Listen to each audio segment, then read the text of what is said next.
99% of weight loss resistance in women is hormonal. Christine Hronik, food scientist and chemical engineer. It doesn't matter how big of a caloric deficit you go into. It doesn't matter how much you work out. When your hormones are imbalanced, your body is in fat storing mode.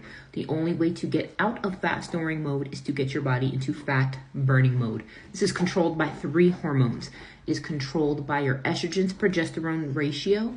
It is controlled by your insulin levels, and it is controlled by your cortisol levels. Now, if you get these things tested and get your estradiol and your progesterone tested, you may find that they are normal, but that does not mean they are optimal, because even in menopause, as your estrogen levels decline, it doesn't matter the absolute value of your estrogen. It's all about the ratio of estrogen to progesterone. And there is an online calculator that you can use to determine these ratios. You enter your numbers here, and it will tell you whether or not you are in the range for estrogen dominance. If you are, there are specific steps that you want to take. You want to start increasing your dietary fiber north of 40 grams a day for that initial detoxification phase for at least 7 to 21 days.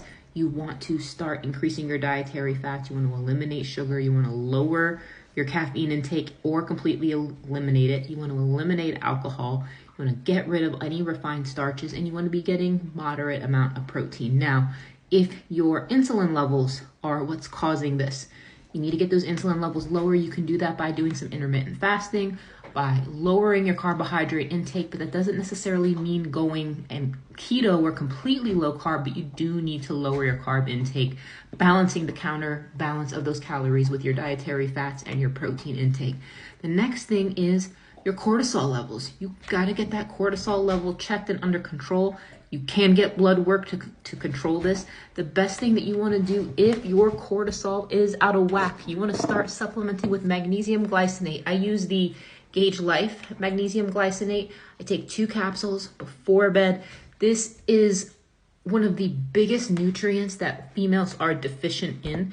You guys can learn more about this on gaugegirltraining.com, but it makes a huge difference at naturally lowering those cortisol levels. So if everything I described is you want to DM me the word reset for more information to get started on my hormone reset protocol, as well as the supplements that are going to really help you pin this down and get this under control.